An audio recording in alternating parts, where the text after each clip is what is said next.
Kinabukasan ng hapon, agad na nagtungo si Jiang Cheng upang puntahan si Su Wan.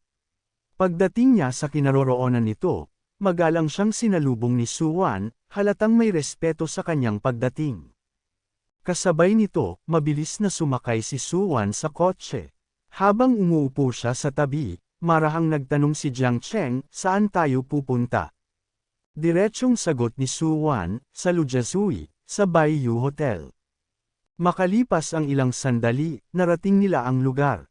Habang nakaupo si Jiang Cheng sa kanyang upuan, hindi niya naiwasang itanong, ang drama bang plano mong gawin ay isang malaking produksyon na malakihan ang puhunan? Ngumiti lamang si Su Wan at magalang na tumugon, Boss Jiang, nagbibiro ka. Paano naman magiging malaking produksyon ang may isang katulad ko bilang pangunahing babae? Isa lang itong maliit na web drama, at limitado ang pondo. Ang plano ng kumpanya ay 5 milyon lang.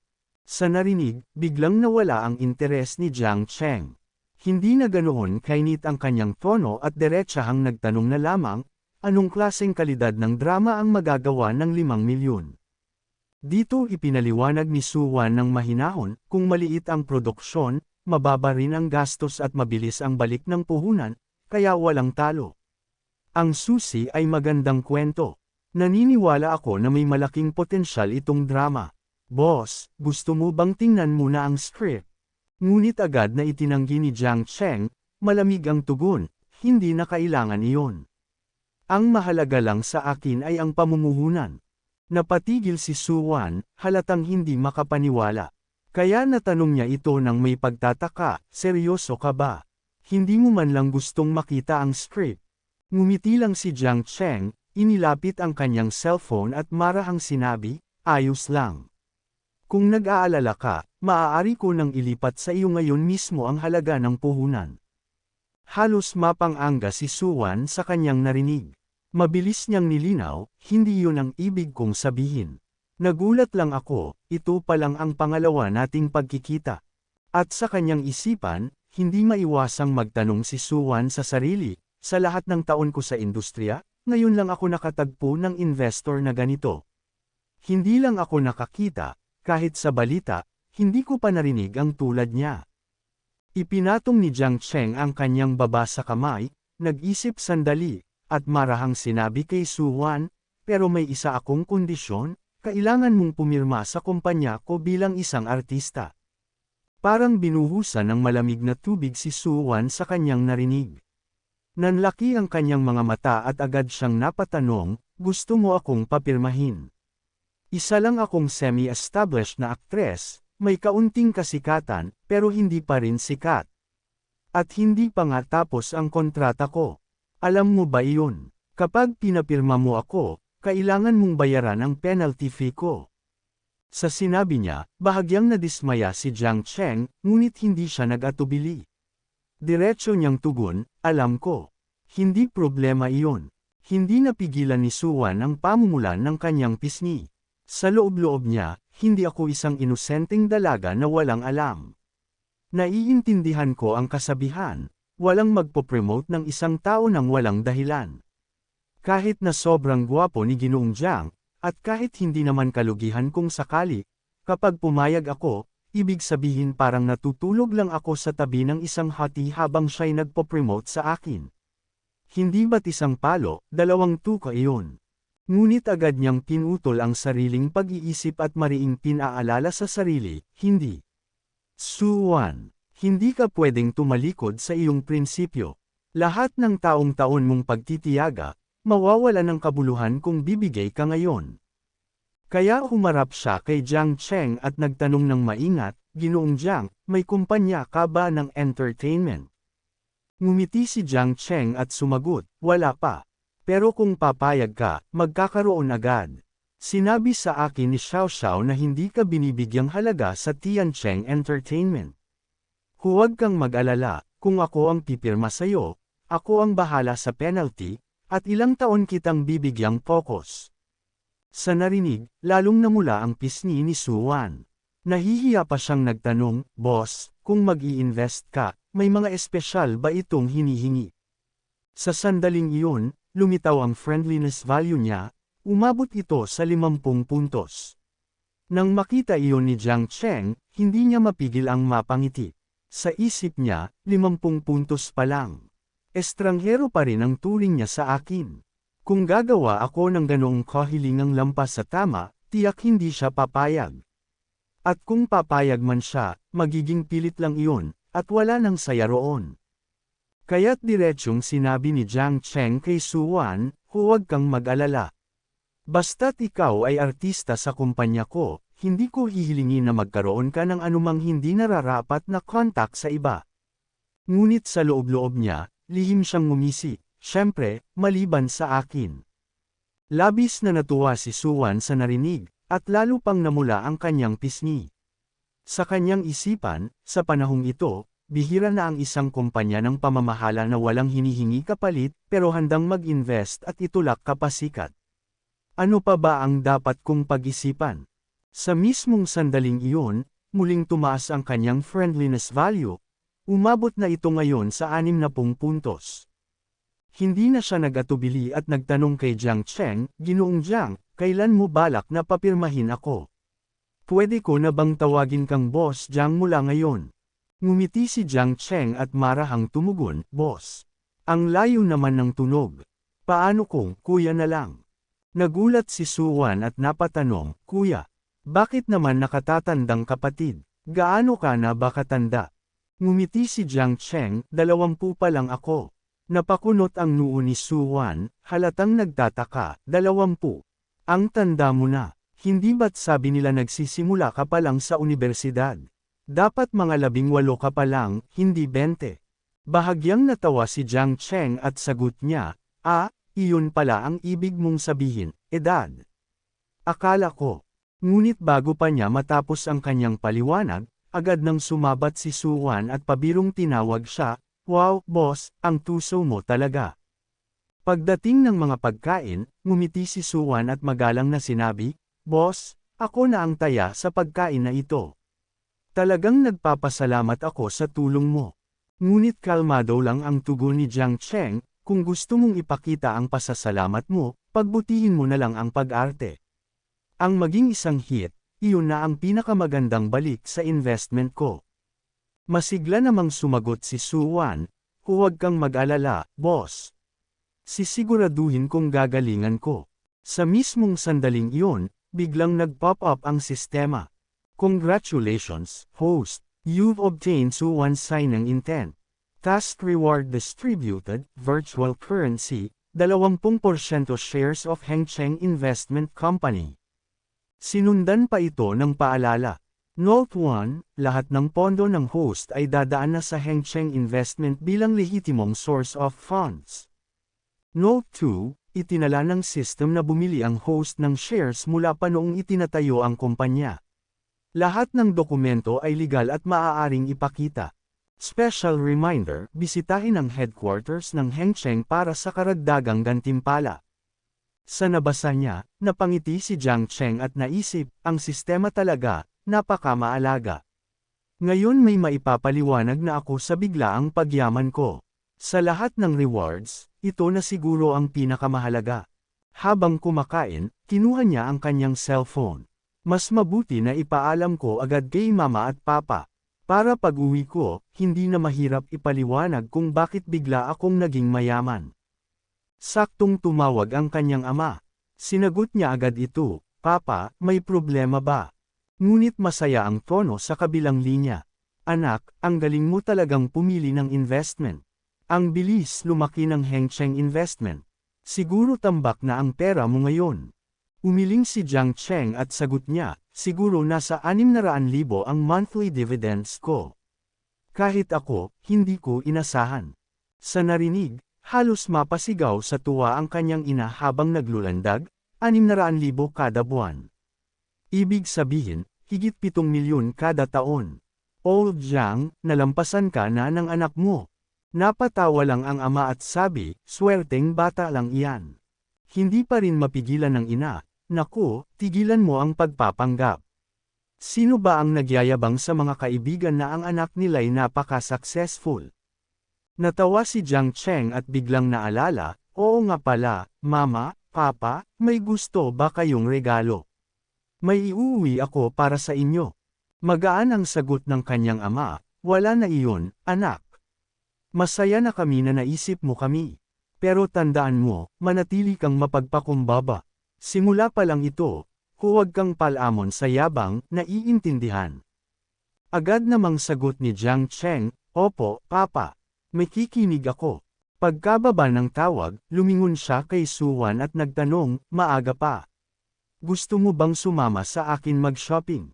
Agad namang ngumiti si Suwan at pabirong sagot, syempre, Sugar Daddy. Saan mo gustong pumunta? Sagot ni Jiang Cheng, sa shopping center. Wala akong masyadong nadala pagpunta dito. Habang pinupunasan ni Suwan ang kanyang labi, nakangiti siyang tumugon, walang problema. Kung busog ka na, tara na. Makalipas ang ilang sandali, nakarating na sila sa exquisite watch house. Pagkapasok nila, agad nilang narinig ang sinabi ng babaeng staff, walang sino man ang maaaring magmay-ari ng isang napakagandang relo, binabantayan mo lamang ito para sa susunod na henerasyon. Pagtingin ni Jiang Cheng sa paligid, hindi niya napigil ang mapaisip, akala ko dadalhin kami sa lugar na may mga relo na nagkakahalaga lang ng 10,000 Pero sa tindahan pa lang na ito, nagsisimula na agad sa 200,000 ang presyo. Ganito ba talaga ang tinatawag ng mayayaman na casual shopping? Nang mapansin sila ng staff, agad itong lumapit at nagtanong. Hello sir, may appointment po ba kayo? Agad namang tumugon si Jiang Cheng na mayroon nga silang appointment. Kaya't inanyayahan sila ng staff na sumunod. Habang naglalakad, sa hindi inaasahang pagkakataon ay nakita ni Suwan si Lin Ru. Agad niya itong binati. Senior Lin Ru, anong pagkakataon? Hindi ko akalaing makikita kita rito. Napatingin naman si Lin Ru at bahagyang ngumiti bago sumagot. Nandito ka rin ba para tumingin ng mga relo? Agad namang sinabi ni Suwan. Sinamahan ko lang ang isang kaibigan para tumingin. Sandaling napaisip si Suwan, dahil gusto sana niyang tawaging, boss, si Jiang Cheng, pero baka masyado pang maaga. Kaya't kaibigan, na lang ang kanyang binanggit. Samantala, ang mayamang matandang lalaki na kasama ni Lin Ru ay hindi mapigil ang titig kay Jiang Cheng. Sa isip-isip nito, ang daming gwapong binata sa industriyang ito, pero hindi lang mukha ang mahalaga.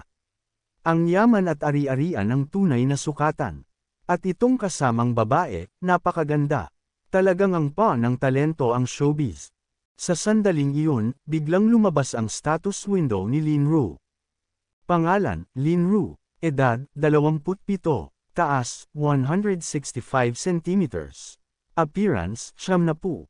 Figure, 88. Past partners, 78. Friendliness, 20. Katayuan nila, strangers. Nang makita iyon ni Jiang Cheng, hindi niya napigil ang madismaya. Sa isip niya, si Lin Ru, isang sikat na artista, grabe, 78 na ang naging partner niya. Malamang sobrang yaman ng lalaking kasama niya para makayanan siya. Humarap ang lalaki kay Lin Ru at nagmakaawang nagtanong. Ru, sino ba itong junior mo? Naiinis na sumagot si Lin Ru. Brother Wang, siya yung gumanap na katulong ko sa nakaraang period drama. Parang, Wan ang pangalan niya. Agad namang lumapit si Wang Hai kay Suwan, iniabot ang kanyang business card at nagpakilala. Ako si Wang Hai, nagpapakadalubhasa sa pamumuhunan sa pelikula. Kung gusto mo pang umarte ulit, maaari mo akong kontakan. Nakita ito ni Lin Ru at lalo siyang nenas. Sa isip niya, Suwan, malayo siya sa level ko.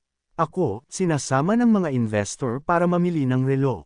Siya, siguro tumutulong lang pumili para sa boss niya, tapos sasamahan lang siya para mag-enjoy at matulog. Brutal talaga ang industriyang ito. Kapag hindi ka sikat, kahit pangalan mo hindi matindaan ng mga tao. Pero kapag bigla kang sumikat, biglang nagsusulputan ang mga kaibagan. Mga shameless lang, sumasabit para makisakay sa kasikatan mo. Tinanggap ni Suwan ang card at magalang na nagpasalamat, sabay dagdag. Hindi na po namin kayo guguluhin, enjoy na lang po kayo sa ginagawa ninyo. Makalipas ang ilang sandali, inasikaso na sila ng isa pang staff. Habang tinitingnan ni Jiang Cheng ang mga relo, tinanong siya ni Suwan. Mr. Jiang, may particular ka bang hinahanap? Sumagot si Jiang Cheng, hindi naman. Wala pa akong nakikitang bagay. Anong mga modelo ang available? Pwedeng panlalaki o pambabae. Itinuro ng staff, Sir, available po ang 7,122 series na tinitingnan din ng dalawang guest kanina. Pero para sa mga popular model tulad ng Celestia, kailangan pong mag-pre-order at maghintay. Agad na nagtanong si Jiang Cheng, magkano ang range ng 7,122 series? Sagot ng staff, Sir, ang women's model ay nasa 380,000. Kung bibili kayo ngayon, basically retail price na siya. Napaisip si Jiang Cheng, para kay mama siguro, mas dapat yung mas mahal. Kaya't sinabi niya, mayroon ba kayong women's watches na nagsisimula sa 500,000? Huwag na yung mas mura. Agad namang sumagot ang staff, Yes sir, please wait a moment. Dadalhin ko po. Samantala, hindi mapigilan ni Lin Ru ang pagkainis sa kanyang narinig. Sa isip niya, gaano katagal kung nilambing si Brother Wang para makakuha ng relo. Tapos ito, tatawagan niyang mura ang 380,000. Hindi ito 38 yuan para sabihing cheap. Sa ordinaryong tao, ilang taon kayang pagtatrabaho ang kailangan para kitain iyon. Habang nakaupo si Suwan sa sofa, nagkunwaring nagbabasa ng magazine, pero sa isip niya. Si Lin Ru, lagi na lang nagyayabang. Ngayon, nakakatuwang makita siyang napapahiya kay Jiang Cheng. At mid daw ako, buti nga, siya rin ang minamaliit ngayon. Tumingin si Jiang Cheng kay Suwan at tinanong, gusto mo ba yung isa na yon? Pero ngumiti lang si Suwan at tumanggi. Hindi, nagbabrowse lang ako, hindi ko rin naman kayang bilhin. Sa sandaling iyon, biglang lumabas ang kanyang system notification. Ipinadalang random na gawain, bigyan si Suwan ng pambabaeng relo. Gantimpala sa gawain, kalkulado batay sa mga huling resulta. Nabasa ito ni Jiang Cheng at napaisip. Ang random talaga ng task na ito. Pero tama lang, gusto ko rin naman siyang bigyan ng regalo para mas tumibay ang samahan namin.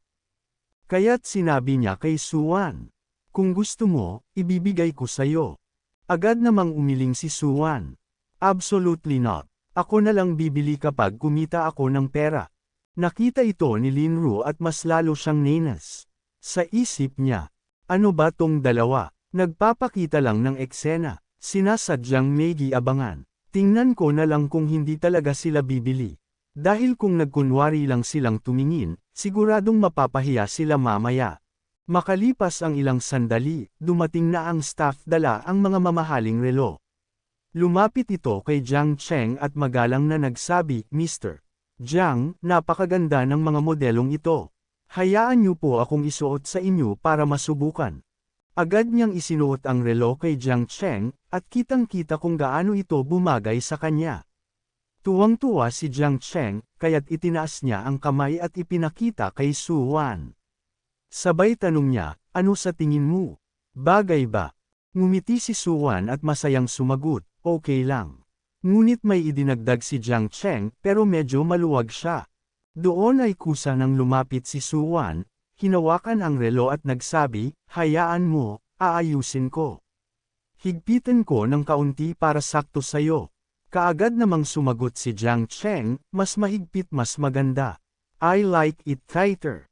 Sa mga salitang iyon, hindi naiwas ang mamula ni Suwan. Sa isip niya, parang may kakaiba sa pagkakasabi niya, pero baka iniisip ko lang. Ang tanda niya pa lang ay 18. Ngunit hindi rin niya maitatanggi, sa kalahating araw pa lang na magkasama sila, nakadalawang beses nang parang pasimpleng nang aakit si Jiang Cheng. Dahil doon, bigla na namang tumaas ang friendliness points niya kay Jiang Cheng, at umabot na ito sa 70 points. Nang makita ni Jiang Cheng ang pagtaas na iyon, sobrang natuwa siya. Sa isip niya, bakit biglang tumaas ulit? Totoo nga, kapag sinasabi ng babae na hindi, ang ibig sabihin pala ay oo. Sabay lingon niya sa staff at utos, "I-wrap mo pareho. Kukunin ko ang dalawa." Sa narinig, halos hindi makapaniwala ang staff. Muling nagtanong ito para makasiguro, "Sir, pareho po ba talaga?" Yung dalawa, maging sina Suwan at Linru ay hindi rin nakapaniwala. Lalo na si Linru, na napaisip, 2 relo, mahigit 2 milyon ang halaga, at kinuha niya lang ng ganun kadali. Totoo ba talaga to? O baka naman umaarte lang sila para magyabang?